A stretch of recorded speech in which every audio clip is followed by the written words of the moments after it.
जय माता दी बच्चों। आज की इस छोटी सी वीडियो में मैं आपको एक यूक्लिड डिवीजन एल्गोरिथम वाले चैप्टर टॉपिक से एक क्वेश्चन है जो कि मैं आपको करवाने वाला हूँ। और इसमें बड़ी दिक्कत आती है बट मैं इसको इजी वे में आपको कराने की कोशिश करूँगा, है ना।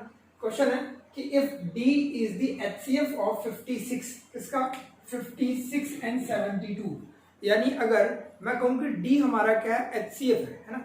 D क्या है, HCF है 56 और 72 का। Then find x and y satisfy the equation this. इस इक्वेशन को अगर कोई सेटिस्फाई करता है तो वो आपको x और y की वैल्यू निकालनी है। Then also show that x and y are not unique है ना। तो इसमें आपको ये देखना है, एक तो ये चीज आपको निकालनी है x और y की वैल्यू क्या है। दूसरी चीज क्या करनी है आपको, दूसरी चीज ये करनी है कि आपको ये प्रूफ करना है कि x और y की वैल्यू यूनिक नहीं है, ठीक है। तो इसमें ज्यादा टेढ़ी चीज कुछ है नहीं, जो हमने अब तक काम किया वही काम करना है इसके साथ। यानी सबसे पहले इसका क्या निकालना है आपको, HCF को इन दी फॉर्म ऑफ, इसका क्वेश्चन और तरीके से भी आता है। जैसे किन्हीं दो नंबर का HCF जो है वो आप निकाल के दिखाओ, इसके किस फॉर्म में, linear equation in two variable में रिप्रेजेंट करो, है ना। जैसे ये रिप्रेजेंट है, तो यहां तक भी क्वेश्चन आता है, बल्कि ये क्वेश्चन और उससे एक स्टेप ऊपर दे दिया। क्या बोल दिया कि x और y यूनिक है, नॉट यूनिक है, सॉरी नॉट यूनिक है, यानी यूनिक नहीं है। तो आपको ये दिखाना पड़ेगा कि x की y दो तीन हो सकती है, दो भी हो सकती है, x की वैल्यू दो हो सकती है, x की वैल्यू तीन हो सकती है। आप जितना मर्जी चाहो उतना मर्जी इसको बढ़ा सकते हो। फिलहाल तो हमें ये दिखाना है कि नॉट यूनिक, है ना। चलिए तो शुरू करते हैं। सबसे पहले इसका HCF निकालने के लिए आपको पता है कि अप्लाई करना पड़ेगा यूक्लिड डिवीजन लेमा, है ना। यूक्लिड डिवीजन लेमा लगाना पड़ेगा। और यूक्लिड डिवीजन लेमा लगाने के पहले हमें इसका एक तरीका होता है, हमें पता है कि डिवीजन, है ना, डिवीजन करते हैं हम हर नंबर की। तो पहले से मैं ये सारे स्टेप्स करके रख लेता हूं जिससे मुझे यहाँ आंसर लिखने में दिक्कत ना हो, ठीक है। चलिए तो मैंने क्या करा, मैं अगर 72 बड़ा है तो मैं 72 को अंदर लिख लेता हूं और 56 को बाहर लिख लेता हूं। डिवाइड करोगे 1 से तो कितना आएगा, यह आ जाएगा 56 और नीचे रिमाइंडर बचेगा 12 माइनस 6 कितना हो जाएगा 6 और यहां से 1, ठीक है। ये रिमाइंडर बचा। आपको पता है जब रिमाइंडर आपका रिमाइंडर 0 नहीं आ रहा तो आप अगेन अप्लाई करोगे यूक्लिड डिवीजन लेमा, और किसके बीच में करोगे, इसके और इसके बीच में दोबारा से अप्लाई करोगे यूक्लिड डिवीजन लेमा। चलिए तो अब क्या होगा, अब 56 बड़ा है तो 56 अंदर हो जाएगा, है ना, और 16 बाहर हो जाएगा। कितने पे जाएगा, तो 32 3 पे जाएगा, 3 पे जाएगा कितने पे 8 48 आ जाएगा, है ना। 48 आ गया। अब कितना बचेगा, अब बचेगा 6 में से, यानी 16 में से ये जाएगा 8 जाएगा तो 8 बचा और यहां से 4, बिल्कुल ठीक है ना। अभी भी रिमाइंडर 0 नहीं आया तो क्या करूंगा, दोबारा अप्लाई करूंगा, बट अब किसके बीच में, अब इन दोनों के बीच में यूक्लिड डिवीजन में करूंगा। इसमें क्या होगा, ये हमारा डिविडेंड हो जाएगा और ये हमारा डिवाइजर हो जाएगा। ये जाएगा 2 पे, 16 रिमाइंडर 2 आ गया। अब देखो ये हमारा रफ वर्क था, है ना, ये हमारा रफ वर्क था, इसको आपको इधर करना था, मैंने यहाँ कर दिया कि मुझे नहीं पता था भाई कितने स्टेप में ये होगा, तो मैंने यही कर लिया। अब अप्लाई करते हैं।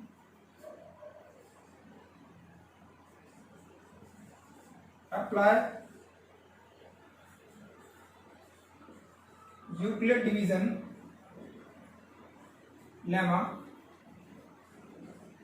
बिटवीन 56 एंड 72, इन दोनों के बीच में यूक्लिड डिवीजन लेमा अगर हम लगाते हैं तो क्या होगा, तो क्योंकि जो नंबर है 72 ग्रेटर देन 56 है तो आप लिखोगे 72 कितना हो जाएगा 72 56 इंटू में 1 प्लस 16, है ना। अब क्योंकि यहां क्या लिखोगे, रिमाइंडर नॉट इक्वल टू 0, ठीक है, रिमाइंडर नॉट इक्वल टू 0, तो क्या करोगे, अगेन अप्लाई करोगे Euclid division lemma. Euclid division lemma again apply किया तो कितना हो जाएगा, तो क्या होगा 56 इज इक्वल टू 16 इंटू में 3 प्लस 8, है ना, ये हुआ। अब इसमें अभी भी रिमाइंडर 0 नहीं आया, ठीक है, तो r not equal to 0, then again apply Euclid division lemma. आप लिख भी सकते हो, then apply again Euclid division lemma. मैं ऐसे लिख रहा हूं शॉर्ट में, ठीक है। अब यहां भी क्या होगा, again apply Euclid division lemma, हम इसको इस तरीके से कर लेते हैं।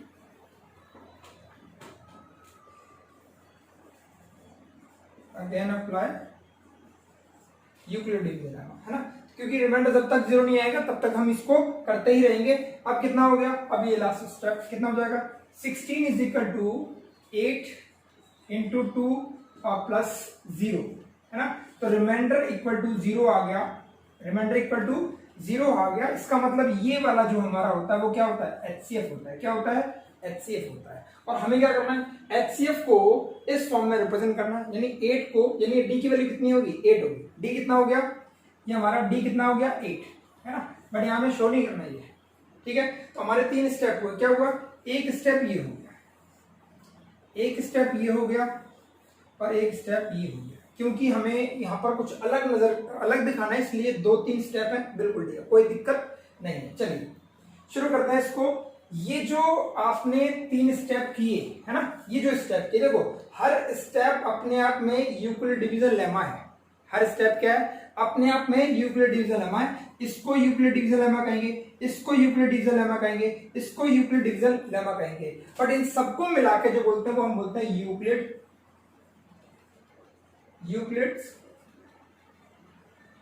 डिवीजन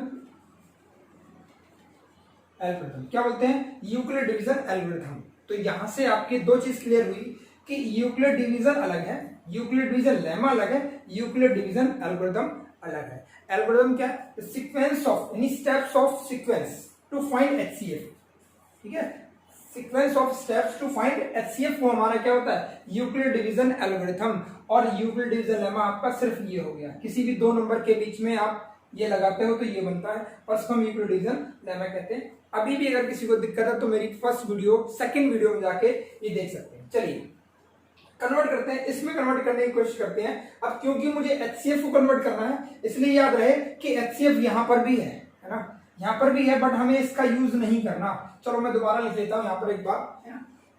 ये पहली इक्वेशन क्या बनी हमारी, 72 इज इक्वल टू 56 इंटू में 1 प्लस 16। दूसरी इक्वेशन बनी है 56 इज इक्वल टू प्लस 8, और थर्ड इक्वेशन बनी है 16 is equal to 8 into 2 plus 0। याद रखना ये लास्ट इक्वेशन, जब भी हमें लीनियर इक्वेशन इनटू वेरिएबल में कन्वर्ट करना हो एचसीएफ को, तो हमें क्या करना है, हमें लास्ट इक्वेशन को छोड़ देना है ना। हमें ये देखना है कि किसके अंदर रिमाइंडर जो है वो हमारा एचसीएफ है। देखो यही तो हमारा एचसीएफ है। अगर ये हमारा एचसीएफ है तो हम क्या करेंगे, हम करेंगे कि यहां से इसको फ्री करेंगे सबसे पहले, ठीक है, हम यहां से क्या करेंगे, फ्री करेंगे। तो एचसीएफ जो होगा, या मैं बोल दूं 8 जो है वो क्या आ जाएगा, 56 माइनस इंटू में 3। पहला स्टेप हमेशा याद रखना है, यहां पर खासकर ध्यान रखना कि आप मल्टीप्लिकेशन की फॉर्म में लिख सकते हो पर मल्टीप्लाई नहीं कर सकते, है ना, क्योंकि आप इसको, आप सोचो कि मैं इसको ऐसे लिख दूं 48, नहीं लिखना है इसको 48, है ना, वरना हमारी सारी कहानी खराब हो जाएगी, क्वेश्चन आपसे सॉल्व नहीं होगा। आपको मल्टीप्लिकेशन की फॉर्म में लिखा है, लिखा रहने दो, कोई बात नहीं, बट आपको मल्टीप्लाई नहीं करना है, ठीक है। चलो आगे करते हैं इसको। अब आप देखो कि एक स्टेप का इसका यूज हो गया, ठीक है, आपने इस इक्वेशन का यूज कर लिया। अब आपके ऊपर जो इक्वेशन है उसका यूज करो, और वहां देखो कि आपके रिमाइंडर में किसकी वैल्यू है, 16 की वैल्यू आपको रिमाइंडर में नजर आ रही है। तो यहाँ देखो 16 कहीं नजर आ रहा है, हाँ बिल्कुल नजर आ रहा है ना। ये एचसीएफ है तो मैं इसको एचसीएफ लिख देता हूँ, या इसको डी लिख दूंगा, है ना, क्योंकि मुझे डी में करना है, तो ये डी हो गया, डी इज इक्वल टू, अब आप देखो 16 आपका ये रहा और 16 आपका यहां पर है, कितना है 16, तो इसके बीच में ये रख देते हैं इंटू में 3। याद रखना आपको 16 की जगह वैल्यू रखनी है, कितनी रखोगे, 72 माइनस 56, 72 माइनस 56, क्योंकि 16 की वैल्यू रखनी है, ना कि ये सिर्फ इतना, है ना। तो हमने ये वैल्यू रखी, आगे बढ़ाया इसको, तो 56 माइनस में ये, इसको अंदर मल्टीप्लाई करो। मल्टीप्लाई क्या करना है, मल्टीप्लाई एक्चुअल में नहीं करना, बस मल्टीप्लिकेशन की फॉर्म में आपको लिखना है सिर्फ ये, है ना। इसको करो तो माइनस 56 इंटू में 3, और ये ब्रैकेट था, चलिए ब्रैकेट ओपन कर देते हैं, 56 माइनस 72 इंटू में 3 और प्लस 56 इंटू में 3। आपको याद होगा यहाँ पर क्या है, 56 पहले है, तो आप क्या करो, इसको आगे लिखो। अब आप देखो एक चीज ध्यान दो, यहाँ पर क्या ध्यान देने वाली बात है, चलिए ध्यान दो यहाँ पर एक बार देखो, अगर मैं लिखता हूं x और प्लस में लिखूं 50x इंटू में 3, अब इसका मतलब क्या हुआ? इसका मतलब हुआ कि ये 1x है और ये 3x है ना। 1x 3x कितना हो जाएगा? 4x। उसी तरीके से यहाँ पे 56 है और यहाँ पे 56 इंटू 3 है, इसका मतलब हुआ ये 156 है, ये 356 है, तो कितना हो जाएगा? 56 इंटू में 4, और ये माइनस जो है हमें वहां माइनस नहीं चाहिए, तो इस माइनस को हम हटा देते हैं और 72 को ऐसे रखते हैं, ये -3 के साथ में इसको हम भेज देते हैं। ठीक है बच्चों, अब देखो,